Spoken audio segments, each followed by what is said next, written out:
I invite you to take your Bibles, or if you already have them, just turn over a page or so and turn to Revelation chapter 14. Pew Bible, page 1840. If you're reaching for a phone or a tablet, today's New International Version. Babylon. One word, and yet it contains so much. Mystery, cruelty, uncertainty, ancient city, ancient kingdom, powerful, arrogant, opposed to God's people, persecutor of His people. Mystical, real, and spiritual. That and much, much more is contained in that one word, Babylon. And then an angel, a second angel, flies in midair with a message to Babylon.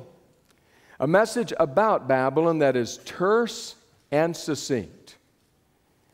I want to read it to you from Revelation chapter 14, verse 8. It says this, "A second angel followed and said, 'Fallen. Fallen is Babylon the Great, which made all the nations drink the maddening wine of her adulteries.'" Now, right there in that message are contained two words that you would not expect to have together, certainly not if you had lived in the ancient world at the zenith of Babylon's might. The two words are Babylon and fallen.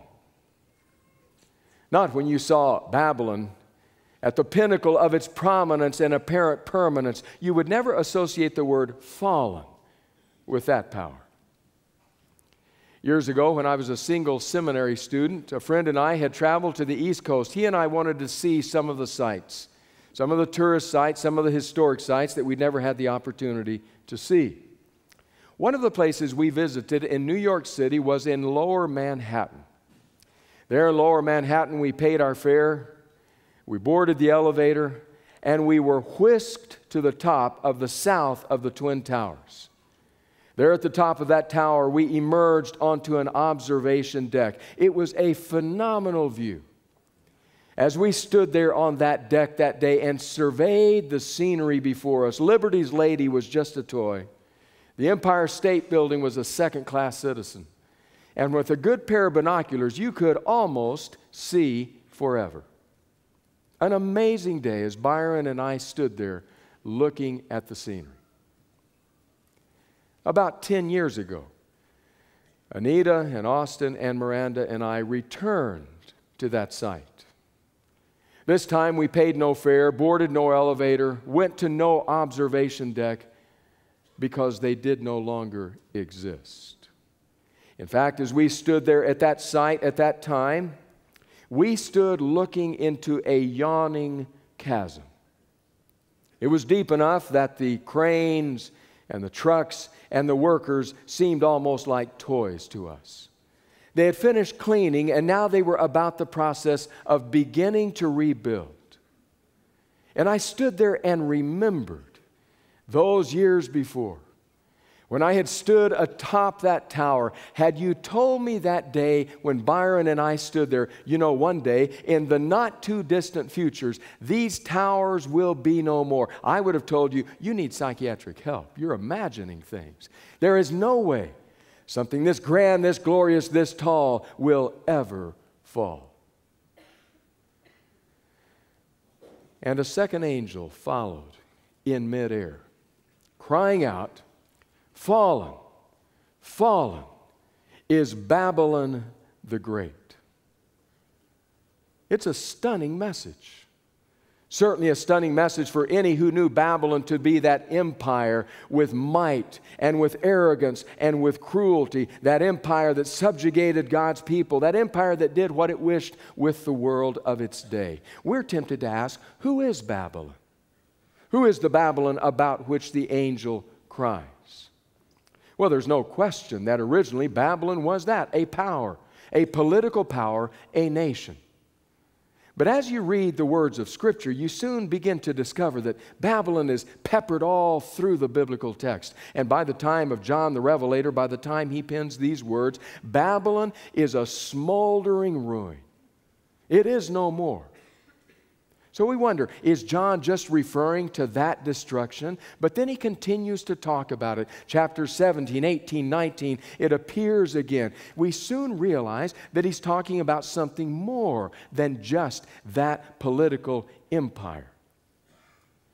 And so we want to ask, when it makes that transition from a literal kingdom to a spiritual opposition to God's people, what characterizes it? What ought we to watch for in our day and in our time? Well, there are two stories, two old stories that clue us in to the characteristics that are key to Babylon. The first one is in Genesis, the 11th chapter. It is right around that time that the term Babylon first makes its appearance in the text. You remember the story, don't you? You were told the story at your mother's knee. The flood has subsided. There is a world now that has once again been peopled. The population is growing. And the divine command comes, spread out. I want you to spread out and to populate, replenish the earth. The problem is the people who heard that command, in a word, said no. I want to read to you exactly what their words were according to the writer of Genesis.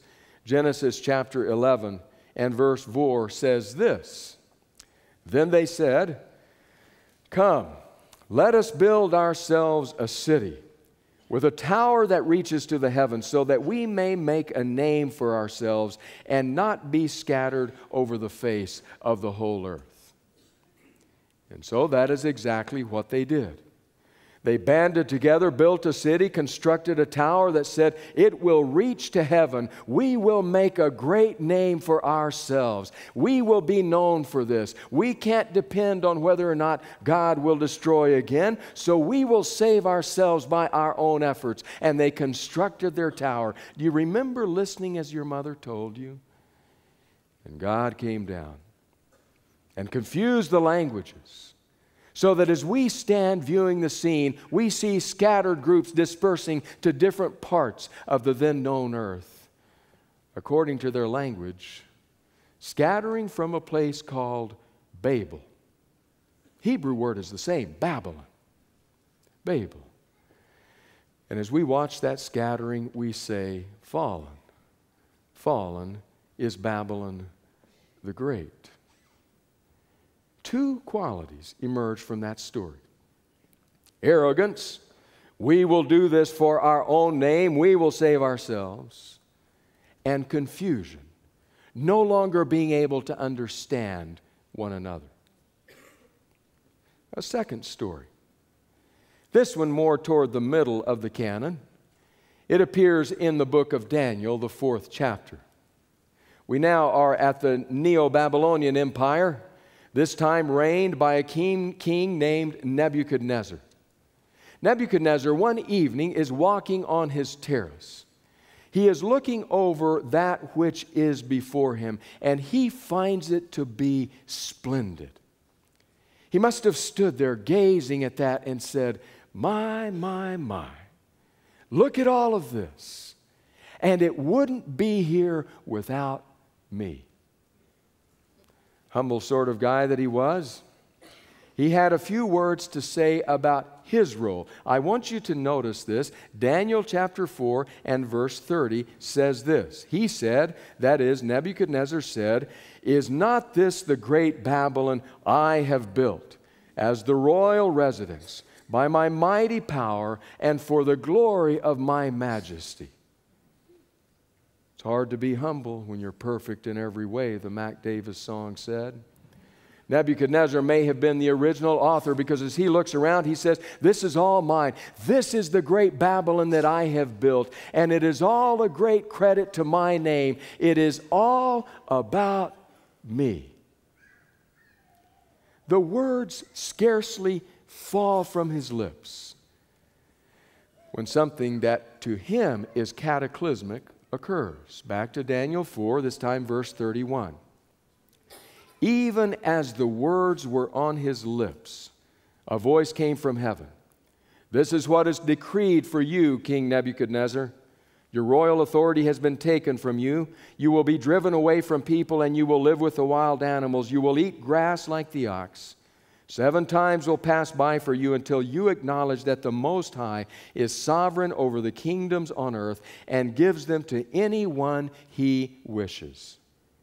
Immediately, what had been said about Nebuchadnezzar was fulfilled. Can you imagine, in the coming years, had you and I had the opportunity to stand and gaze at the king, we would have stood on the city wall looking out into the wild pasture land before us. And there we would see something that at first appeared animal-like, but then we realized was actually a human, homeless, vagrant, angry, uncertainty all over his face. That's the king. Do you know how I would characterize that, what word I would use to describe it? He is confused. If you try to speak to him, a cloud descends over him, and out of his wild eyes, you can see kind of a fog, a bleary-eyed fog of confusion. And so we ask, what characterizes Babylon in this text? Once again, arrogance. Is not this the great Babylon that I have built? Confusion. Living like an animal. Now, the picture is particularly powerful because of what happens at the end of that chapter. Because there is the day when for Nebuchadnezzar, the light turns on. Nebuchadnezzar, he who really was the man, once again lives in the body and the mind. He is brought once again to himself. When that occurs, listen to the words, verse 37 of chapter 4. "Now I, Nebuchadnezzar, praise and exalt and glorify the King of heaven, because everything he does is right, and all his ways are just. And those who walk in pride, he is able to humble." What do we see in the two stories that characterizes Babylon? We see arrogance. We see confusion. What do we see returning to Nebuchadnezzar? Humility and clarity about the ways of God in the world. Now, if you continue to read Scripture, including the book of Revelation, you will find much more about Babylon. The Old Testament prophets spoke and wrote about Babylon extensively. So too will John the Revelator, especially in the 18th chapter. You will find out other realities. The picture will be filled out. But no matter where you read, we will never move away from those two qualities: arrogance and confusion. That's Babylon. And a second angel followed them, crying out in a loud voice, "Fallen, fallen is Babylon the Great, who made all the nations drink the maddening wine of her adulteries."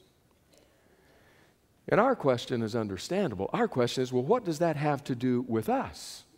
We live 2 millennia later, hundreds of years later, half a world away. What does it have to do with those of us who live in the 21st century in Southern California? What does it have to do with me?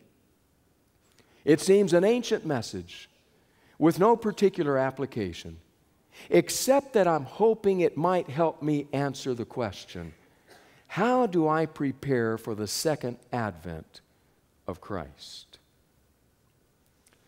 Well, before we rush away too quickly, thinking it may have nothing to do with us, I want you to notice that the angel says that this message is for all the nations. For that's who Babylon is involved with, all the nations. Are you part of all the nations? I am. Now, we in our history have been fairly parochial in our application of Babylon.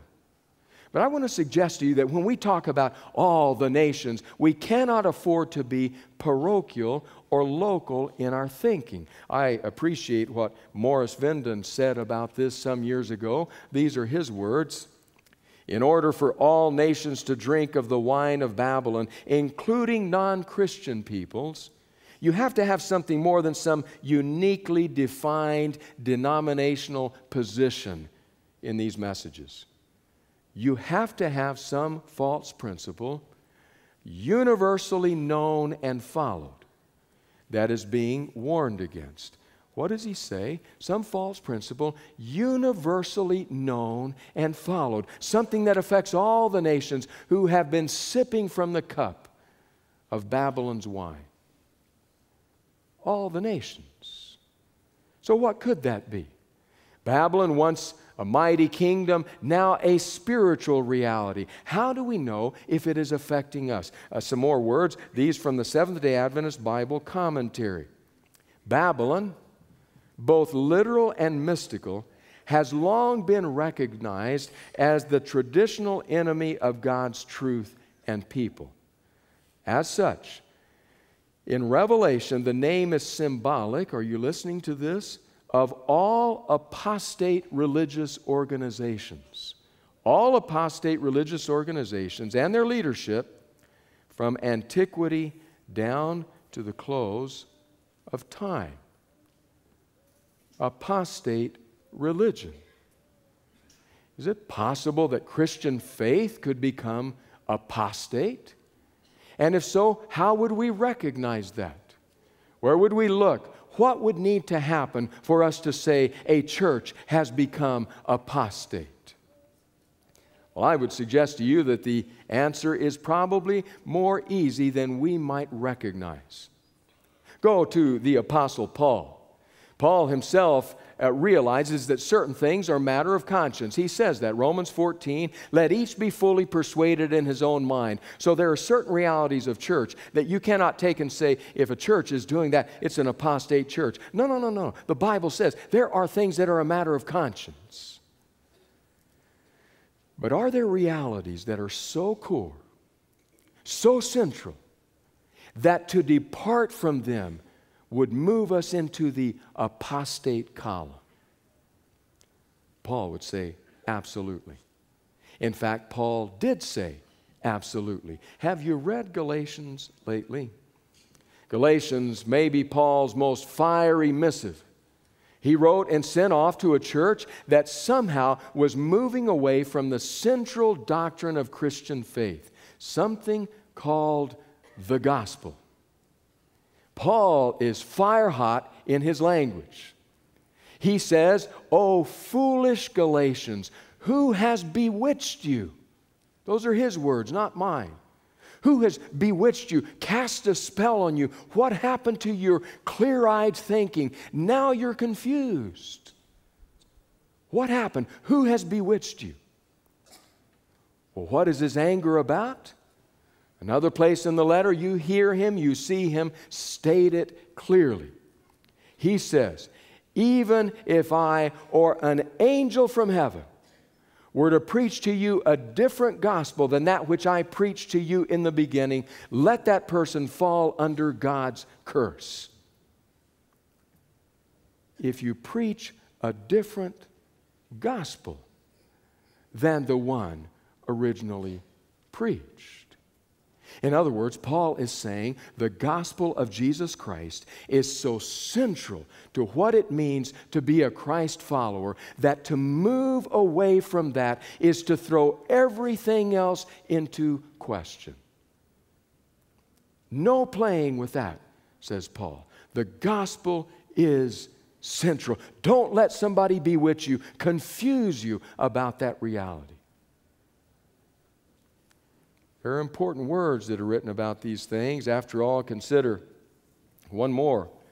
This one from the SDA Bible Commentary that says the following: this prophecy of the fall of Babylon finds its last day fulfillment in the departure of Protestantism at large from the purity and simplicity of the gospel. Departing from the purity and simplicity of the gospel. Now, maybe your question is, when you hear that statement is, I get that. It's beginning to emerge clearly for me that the gospel is absolutely non-negotiable and that to mess with that throws us into confusion.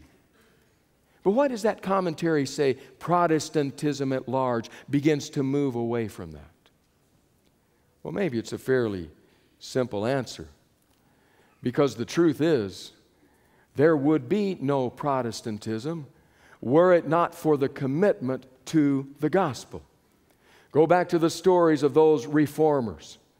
Those people who stood with courage, people like Martin Luther, standing with courage before the Diet at Worms and saying to them, "Here I stand, I can do no other, so help me God." He was speaking in part about the gospel of Jesus Christ. So deeply did he feel that he wrote something in the margin of his Bible one day. He's reputed to have said, when reading Romans 8:28, a passage that says, "We maintain that people find the grace of God by faith and not by observing the law." What did Luther do? He read that passage. We maintain that we receive justification by faith. And Luther in the margin wrote, by faith alone. Only faith. There is no human glory in the process. It's not about what I earn. It's not about what I build. It's not about how deserving I am. When I receive the favor of God, when I experience the salvation of God, it is, to use the words of Luther, by faith alone. No room for confusion, no room for pride, just the gospel. Do you wonder how unique that is? If you think about the world around us, about the religions around us, just how unique is that? Philip Yancey, in his book, What's So Amazing About Grace, tells the story of a conflab that took place in Great Britain some years ago. A gathering of people were talking about religions and faith and the differences and the similarities between the different religious traditions. They had come to the question, what is it that makes Christianity unique? What unique contribution does Christianity make? One said, well, I think the unique contribution that Christianity makes is the incarnation, that God would become flesh. Others said, no, there are other myths, other allegories, other stories that tell about the gods being wrapped in human flesh. That can't be it. Someone else said, well, I think it's the resurrection, Christ rising from the dead. Someone else said, no, there are other stories that tell of God's rising. It can't be that. Right about that time, none other than C.S. Lewis walked into the room. He walked in and said, what's all the rumpus about? They looked up at him and they explained to him what they were asking, talking about, and wrestling with. And Lewis said, well, that's simple. The unique contribution that Christian faith makes to the world of religions is grace. Salvation by grace alone. Now, in reflection on that, this is what Yancey then writes. The notion of God's love coming to us free of charge, no strings attached, seems to go against every instinct of humanity. Remember, all nations? Seems to go against every instinct of humanity. The Buddhist eightfold path, the Hindu doctrine of karma, the Jewish covenant, the Muslim code of law, each of these offers a way to earn approval. Only Christianity dares to make God's love unconditional. In other words, in the Christian faith, there is no room for earning. The gift of salvation is a gift. It cannot be combined with your work in order to receive it. About that, we must be crystal clear. I read to you the words of Ellen White. Ellen White, familiar name to most here, one of the key founders of Adventism. One sentence. Ellen White wrote, nearly every false religion has been based on the same principle. Okay? Nearly every false religion has been based on the same principle, that man can depend upon his own efforts for salvation. What is that false premise? That I can do it, I can build it, I can make it, I am strong enough, I will accomplish what needs to be accomplished. And then you have a mixture of the two. Remember the text, the second angel says, because of her adulterous affairs. What is adultery? What is an affair? It is the joining together of two people, of two parties that ought not be together. So when you place it in the context of Babylon and its arrogance and its confusion, that adultery that Babylon commits becomes the salvation that is freely offered, mixed in with human effort, that now will help round it out. Now will help bring it about. We have done it ourselves, just like Nebuchadnezzar said, "Is this not great Babylon that I have built?" Wine is the result. Babylonian wine is the outgrowth of that kind of an experience. Make no mistake about it. This salvation life, this walk with Jesus does involve effort. There is no question about that, just as being a parent involves effort. But it's as Dallas Willard says, God is not against effort. God is against merit. God is against earning, not against effort. Oh, effort is a part of the Christian life, but let it never be thought that my effort is going to earn me something that can only be a gift. So the angel comes and says that system of human earning, that system of human deserving is fallen. It's fallen. And the wine that goes along with it continues to inebriate the nations as they continue to drink it. What does it have to do with us? With me? With you? Well, you know, I've noticed that there's a lot of Babylonian wine around. Different vintages, different labels on the bottle. There's Babylonian wine with a label that says secularism. Babylonian wine with a label that says Christianity. Babylonian wine with a label that says Catholicism or Protestantism. There's a lot of Babylonian wine around. Babylonian wine that has labels that says Methodist or Presbyterian or I don't need anyone because I can do it by myself religion. Many different labels on the same Babylonian wine. You recognize that people have been sipping from the chalice of Babylon when you hear them say things like, well, let me just get my act a little bit more together and then I'll come to church. They've been tipping the cup. Or when you hear people say things like, well, really, salvation is about Jesus plus something else. They've been drinking the wine.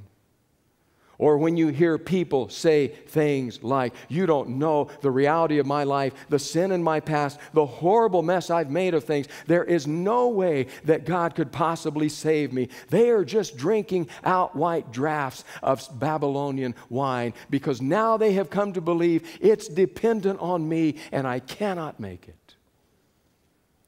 But as many vintages, as many labels of Babylonian wine as exist, none is as disturbing to me as that which has a label that says Adventist. It is, after all, my community of faith. And it's disturbing to me to think that we Adventists, teetotalers no less, have Babylonian wine sitting on our shelves. How do you know that, Randy? How do you propose to know that? I'll tell you how I know that, because I hear us talking about it. I may sit one day with an elderly person, a person who has walked with Christ throughout their life, been a member of the church all the way along, church schools all the way, worked for the church, spent a career working for the church. Now, as they are coming to the sunset of their life, they sit there and say to me, I don't have any kind of reassurance. I'm scared as I look in eternity in the face. I'm afraid that I'm not good enough. And I want to say to them, of course you're not good enough, but Jesus is. I would like to know where you keep that bottle hidden. Because I want that bottle, I want to dump the contents down the drain and then smash it on a rock called Jesus. Because you've been drinking it too long. Babylonian wine with the Adventist label. Oh, it's there with our kids at times, tragically. The stories we tell our kids. Stories with morals that communicate things like, when you're good, then you're loved. When you're bad, well, good luck. And I want to say, wait a minute. I thought underage drinking was illegal. And you're pouring that down your child's throat. What is this with this Babylonian wine with an Adventist label? Or another that we find frequently on our shelves. Because we are a people interested in hard work, interested in education, interested in knowing that we've accomplished something meaningful in the world, all of which are good qualities. But somehow then we bring that into our religious experience and we develop a do-it-yourself religion that says I can live my religious life with Jesus with a text for the day or the week as the case may be and a prayer for the day or the month as the case may be. It's a do-it-yourself religion and we walk around DUI, dwelling under the influence of the Babylonian wine that says mix a little grace with a little work. And then you have what will get you into heaven. And to quote Paul, it is heresy of the worst order. Would you permit me one more quotation from Morris Venden as he thinks of and writes about these things? He says, the greatest symptom that I'm a victim of do-it-yourself religion is the pitiful, small amount of time and effort spent toward communication with God day by day. Do you understand what Maury is saying? He is saying if you want to know if you're a victim of do-it-yourself religion, just ask yourself, how much time do I spend throwing myself on the grace and the mercy of Jesus, knowing Him personally on a day-by-day basis? The less time I spend, the greater the likelihood it is that I'm sipping from the golden goblet of Babylon. He continues, do you know God? Do I know Him one-to-one? Do I know what it means to have a personal, real, valid, genuine prayer life? Do I know what it means to spend significant time alone with God's Word? That's the issue. And if I do not, then regardless of what I call it, I am a victim of Babylon. Babylon somehow trying to operate in the realm of religion without the basic ingredient. Knowing God is not optional in the Christian life. It has never been optional. We do not spend time alone with God day by day as an extra in religion. It is the whole basis.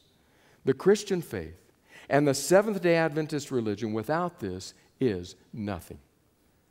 That's why so many people become discouraged and give up the church. It becomes nothing more than a club for some kind of moralistic society of people who are living good, ethical lives. And their whole hope of salvation is based upon that instead of upon Jesus. And do you know what that is?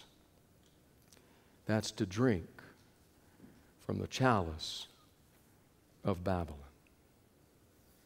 Confused, arrogant. I'll contribute. Jesus didn't quite finish the job.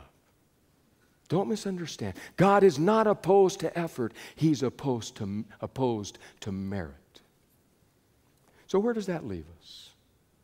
What does that mean? How does that help us answer the question, what does it mean? How do I prepare for the advent of Christ? Well, maybe what the second angel tells us is this. If you would make preparation to meet Jesus, then don't build upon the foundation of grace plus. Don't mix the concrete of human effort, because all such systems, whether they are individual or denominational or political, are destined to fail. No. Instead, with clarity about the gospel, with humility about the role I play, build your foundation upon the righteousness of Jesus Christ. For when you build upon His foundation, there is no fear when you hear an angel with a trumpet-like voice call out, "Fallen, fallen is Babylon the Great." Because you know you have not been drinking the wine of Babylon. So what does it mean? It means that we come to the place where we can say with confidence, "For I know the one in whom I have believed, and I am persuaded that He is able to keep me and all those committed to Him until that day comes." And that, my friends, is cause for great gratitude.